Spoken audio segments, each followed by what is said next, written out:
क्या आपको पता है कि सिर्फ एक टैक्स जिसे हम टैरिफ कहते हैं उसने साम्राज्यों को बनाया भी और गिराया भी। चाय नमक यहाँ तक कि सिल्क, इन सब पर लगाए गए टैरिफ ने इतिहास में जंगें छेड़ दी, राजनैतिक क्रांतियां शुरू की और आज की ग्लोबल ट्रेड पॉलिसीज की नींव रखी। आज हम चलेंगे उस सफर पर जहाँ टैरिफ का जन्म हुआ, उसकी ताकत बढ़ी और फिर कैसे ग्लोबलाइजेशन ने उसे बदल दिया। नमस्कार दोस्तों, तर्क यात्रा पर आपका स्वागत है। आज हम जानेंगे टैरिफ आखिर है क्या, इसका इतिहास कैसे हजारों साल पुराना है, क्यों कभी इसे राष्ट्र की ढाल माना गया और क्यों अब इसे ग्लोबलाइजेशन के दौर में अलग नज़र से देखा जाता है। वीडियो के आखिर में हम देखेंगे कि आने वाले दशक में टैरिफ का भविष्य क्या हो सकता है, तो अंत तक जरूर बने रहिएगा। टैरिफ का मतलब है किसी देश द्वारा आयात या निर्यात पर लगाया गया टैक्स। इसके दो मुख्य प्रकार है, इंपोर्ट टैरिफ और एक्सपोर्ट टैरिफ। इंपोर्ट टैरिफ मतलब विदेश से आने वाले माल पर टैक्स, तो एक्सपोर्ट टैरिफ मतलब बाहर जाने वाले माल पर टैक्स। सिर्फ टैक्स नहीं, टैरिफ राजनीति, अर्थव्यवस्था और रणनीति का हथियार है।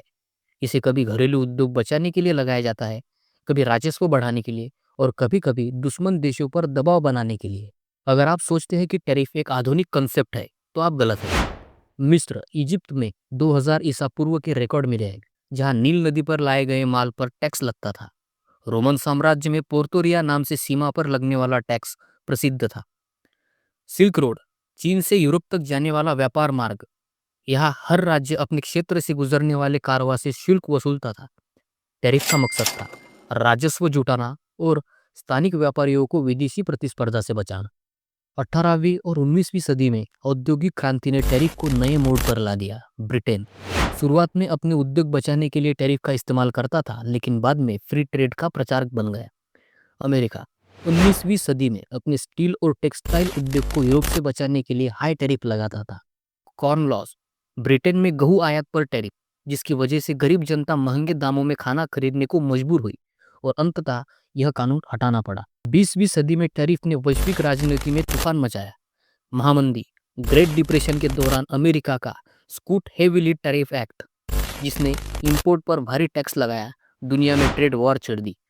द्वितीय विश्व युद्ध के बाद देशों ने महसूस किया कि ऊंचे टैरिफ से विश्व व्यापार ठप हो सकता है, इसलिए 1947 में GATT general agreement on tariffs and trade बना, जो बाद में WTO मतलब वर्ल्ड ट्रेड ऑर्गेनाइजेशन में बदल गया। 1990 के दशक में ग्लोबलाइजेशन के दौर में टैरिफ लगातार कम किए गए। यूरोपियन यूनियन ने अपने सदस्य देशों के बीच टैरिफ खत्म किए। चीन के WTO में आने के बाद दुनिया भर में सस्ता मैन्युफैक्चरिंग फैल गया। लेकिन 21वीं सदी के दूसरे दशक में अमेरिका चीन ट्रेड वॉर ने दिखा दिया कि टैरिफ अभी भी एक ताकतवर हथियार है। आज दुनिया एक अजीब मोड़ पर खड़ी है। एक तरफ डिजिटल अर्थव्यवस्था और फ्री ट्रेड की मांग है, तो दूसरी तरफ राष्ट्रीय सुरक्षा, घरेलू उद्योग और नौकरियों की रक्षा के लिए फिर से प्रोटेक्शनिज्म की वापसी हो रही है। संभव है कि भविष्य में ग्रीन ट्रेड जैसे नए कंसेप्ट आए, जहां पर्यावरण मानकों को पूरा न करने वाले उत्पादों पर टैक्स लगे। दोस्तों, टैरिफ सिर्फ एक आर्थिक पॉलिसी नहीं, यह इतिहास की दिशा बदलने वाला उपकरण है। यह हमें सिखाता है कि व्यापार और राजनीति एक दूसरे से कितने गहरे जुड़े हैं।